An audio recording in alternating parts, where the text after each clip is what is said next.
Hello guys, welcome to Westpac. আজি আমি আছো নগাঁও সামগ্ৰী আৰু ইয়াতে আমাৰ Westpac কোম্পানীৰ নতুনকৈ এটা প্ৰজেক্ট চলিব। ইয়াতে আজি আমি জোক মাপ কৰি কেনেকৈ ক'ত মেচিনটো বহিব, ক'ত কি হ'ব এইটো আজি প্ৰেক্টিকেল কৰি দেখাব আহিছোঁ।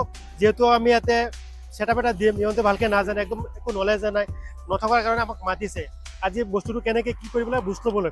আহক মেচিনটো ক'ত বহিব, কেনেকৈ কি হ'ব জোক মাপ কৰি আপোনালোকক দেখাই দিওঁ।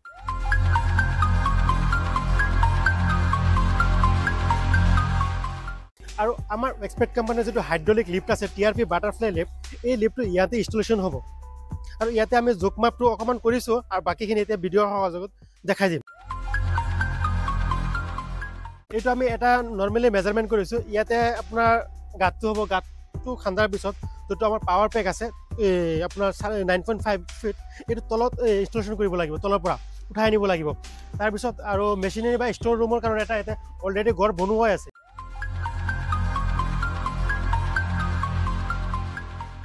তলা লগোৱা আছে বাৰু। ইয়াতে ঘৰত এয়াৰ কম্প্ৰেছাৰ, ভেকুম ক্লিনাৰ, কাৰ ৱাশ্বাৰ আৰু বাকী যিবিলাক মেচিনাৰী আছে বা আপোনাৰ ষ্ট'ৰৰ কাৰণে এইটো ঘৰ অলৰেডি বনাই ৰখা হৈছে। তো ইয়াতে আৰু বেলেগ অসুবিধা নাই।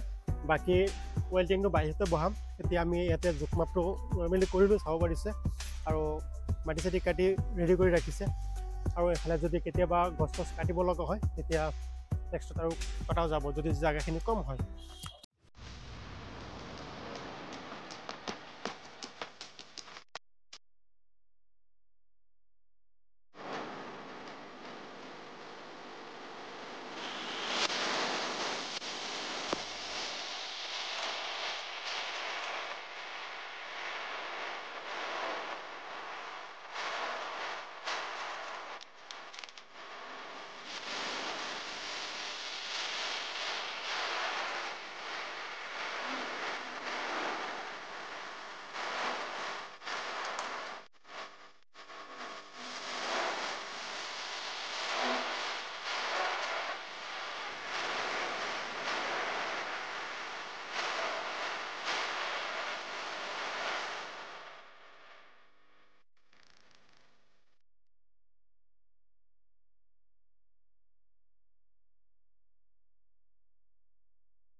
আমাৰ এটাই লক্ষ্য যে কোনোবা নতুনকৈ এটা ৱাশ্বিং চেণ্টাৰ দিম যদি বুলি ভাবি আছে, সিহঁতে ভালকৈ বস্তুবিলাক নাজানে।